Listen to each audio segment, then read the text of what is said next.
Hello, welcome to Lemon Studios, where we talk anything and everything in entertainment. I'm, of course, Lemon himself, Zeke Lemon, and that was Crash. Trying to say hi to everyone.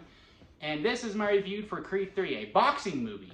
And don't worry, I'm going to address the elephant in the room in a little bit. But before we get into that, let's get into the house clean out of the way. I'm going to need you to hit that subscribe button, leave a like on this video if you do enjoy it, and comment below and let me know your thoughts of Creed 3, as all those help me grow into my YouTube career.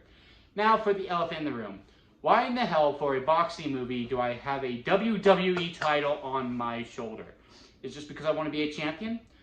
Well, I think everyone wants to be a champion in their life, but no, for the new viewers, for people who do watch regularly, you already know the deal with the belt. But I'm a huge wrestling fan, as you can tell, and when I have a new favorite movie of the year, this belt is present because it is currently the champion. And yes, spoiler alert, Creed 3 is now my favorite movie of 2023. This movie was absolutely phenomenal to me. Well, not phenomenal. It was great. It was great. It was great. Not phenomenal. That's a very big hyperbole. Because there are some problems with this movie, but the main things I want to take away are the good, and that starts with Jonathan Majors. He is the best kind of villain when it comes to these types of movies. I love the Rocky franchise, and I also really like the Creed franchise as well. And this is the perfect villain for these types of movies, as I've already stated before. It's personal. You get where he's coming from. Guys, the way Jonathan Majors is able to communicate with the audience without saying a single fucking word is absolutely great.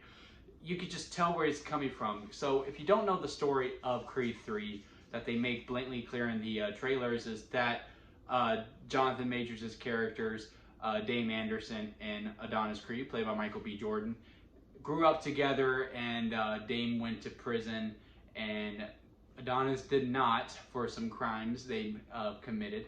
Well, not committed, there was just a bad situation. And Dame always wanted to be the boxer. Hey baby, how you doing? And Dame always wanted to be a boxer, and Adonis was kind of just there to cheer him on. And now a few years later, Adonis is a multi-champion. So the way that he's able to communicate, like, this should have been me, this should have been me, everything should have been, everything you have, Creed, should have been mine, it was just very nice and stoic to see. Salty.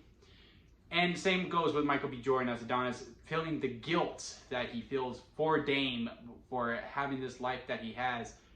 Again, absolutely exceptional. The performances from top to bottom are absolutely great.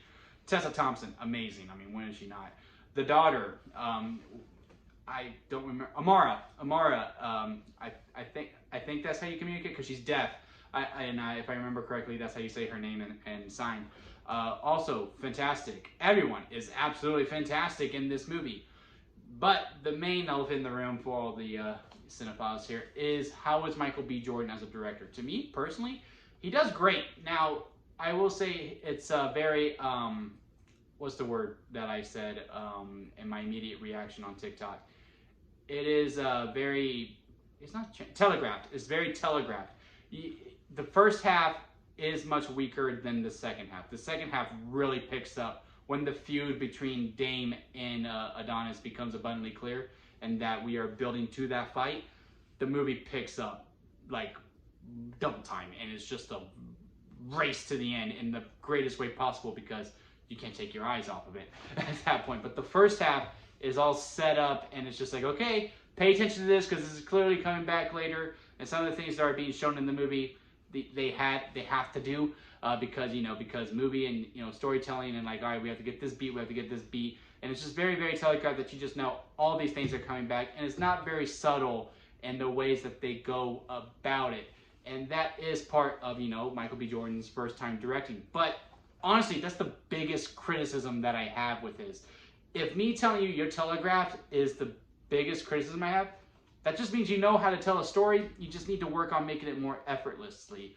And again, I think he has a very good career in directing. The more reps he gets, the more seamless it's going to be, and maybe he'll learn to be more subtle, and he will just knock it out of the park. I really hope this wasn't just something, yeah, I was really interested in directing, so I just wanted to get it out of my system. I don't know if I'll do it again. No, I hope he does more, especially when it comes to action and fighting, because the final fight was some of the best fighting that I have seen.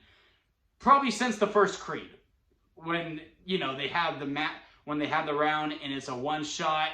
It's not as good as that, but it comes very, very, very close with how the final fight goes, and the stakes are there. You just get where everyone's coming from. Again, I really don't have many criticisms to say. In some ways, it is kind of like, well, because movie, that you have to sustain your disbelief, which you have to do with every movie. And some of the messages are a little convoluted to me. Anyway, the overall message becomes abundantly clear, and there are some story structural things that I would have done differently if I was in the director's chair, because y'all know me, I'm an aspiring director.